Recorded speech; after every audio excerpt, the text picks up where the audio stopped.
If you walk into an appliance store today, you are walking into a financial trap.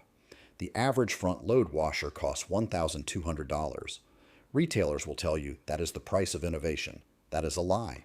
What you are buying is a machine built around a sealed bearing assembly designed to fail outside the warranty window, a rubber gasket that breeds black mold by design, and a repair bill that will exceed what the machine is worth. But appliance technicians have mapped the escape. They call it the direct drive loophole. Today, I am going to show you exactly how it works. To understand the loophole, you first have to understand the trap. Look at how a front load washer is actually built. The drum sits horizontally on a shaft. That shaft runs through a sealed bearing assembly at the rear of the outer tub. Every load of laundry places a spinning, water-saturated drum, often weighing 60 to 80 pounds when wet, against those bearings on a horizontal axis. The tub seal keeping water away from the bearing degrades after years of heat and vibration. Water reaches the bearing. The bearing corrodes from the inside. The sound begins as a low grinding rumble that grows louder with every cycle. The drum wobbles. The machine walks across the floor. Appliance technicians who service these machines routinely report the same timeline. Failure between years 4 and 7. The repair estimate runs $400 to $650. On a machine you paid $1,200 for, that is a financial write-off. The mold problem follows the same mechanical logic. Front-load washers seal the drum with a thick rubber door gasket. Because the drum sits horizontally, it cannot drain completely by gravity. Standing water collects at the lowest point of the drum and soaks into the gasket folds after every cycle. The door then closes against that gasket and locks. The machine becomes a sealed, warm, wet chamber. Black mold colonies establish themselves inside the deepest folds of that gasket within months of first use.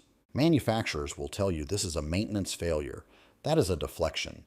The mold is a direct mechanical consequence of the drum orientation.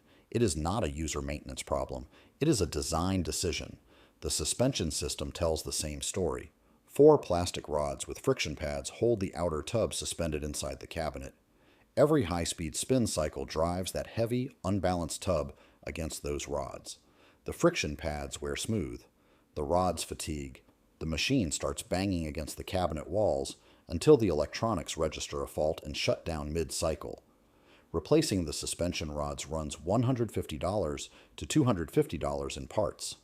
3 separate failure modes: bearings, gasket mold, suspension, all converging between years 3 and 7. All on a machine the manufacturer sold as a precision engineering achievement. Compare that to a basic top-load washer with a vertical drum and a central agitator.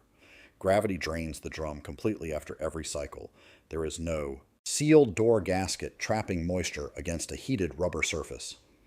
The lid sits open between loads and the interior air dries completely. The suspension is a simple set of springs and damper pads absorbing vibration rather than 4 stressed plastic rods. Every failure mode endemic to the front load platform is either absent or mechanically reduced in the top load design. The architecture is not inferior, it is simply honest. But the mechanical failures are only the surface. The real trap is what the manufacturer already understood when they wrote the warranty.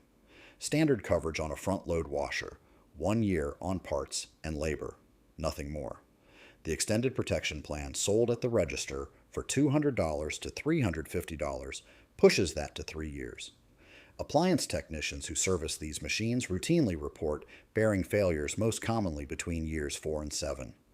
The warranty window closes precisely before the most expensive failure arrives. You are then left holding a machine worth $200 at resale and a service estimate for $600. The retailer at the register already has the actuarial data on your machine. They price the protection plan directly against it. That plan is not consumer protection. It is advance confirmation that the failure was engineered in before the machine left the factory. The HE label printed on the front panel completed the deception. High efficiency became the industry's justification for removing the central agitator from top-load machines as well. Manufacturers will tell you the impeller plate is gentler on fabric and uses less water. That is a partial truth used to conceal a cost-cutting decision.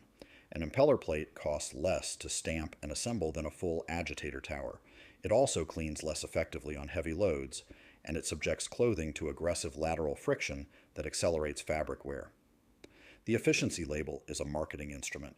The engineering decision it disguises is the removal of material from a machine sold at the same price. You paid $1,200 for the privilege of owning a machine the retailer already knew would cost you more. The escape from this system is specific.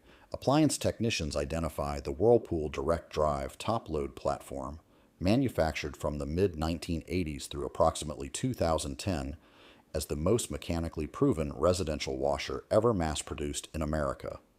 The direct drive design eliminates the belt entirely. The motor connects directly to the transmission through a simple plastic coupler. The entire drive system contains 6 moving parts.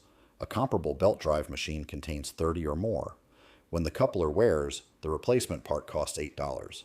Installation takes 20 minutes with a screwdriver and a tutorial from any appliance parts retailer.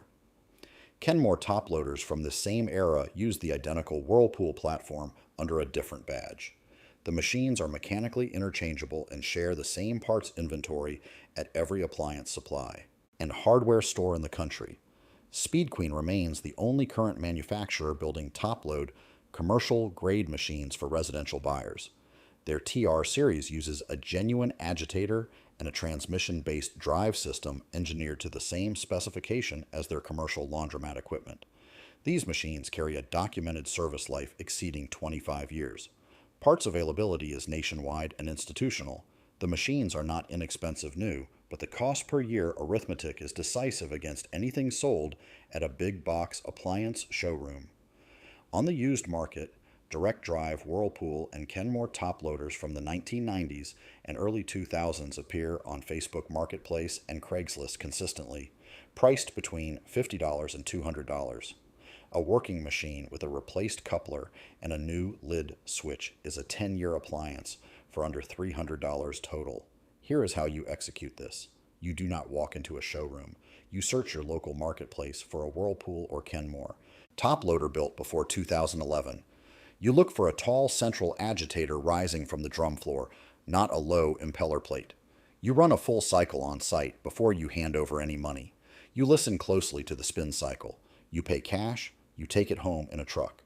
The 10-year cost of ownership on a used direct drive machine: $150 for the machine, $8 for a coupler, $12 for a lid switch. That is $170. The 10-year cost of ownership on a new front loader: $1,200 at purchase, $300 for the protection plan, $500 in repairs the plan excludes. That is $2,000 for a machine the technician will eventually decline to fix. You are not buying an old machine. You are opting out of a planned obsolescence cycle that was designed before you walked into the store. If you are learning something from this, hit subscribe. I cover the engineering traps hidden inside everyday purchases every single week. The appliance industry is not the only sector running this playbook. If you want to see how refrigerator manufacturers engineered the compressor replacement cycle and which machines are built to outlast it, click the video on your screen right now.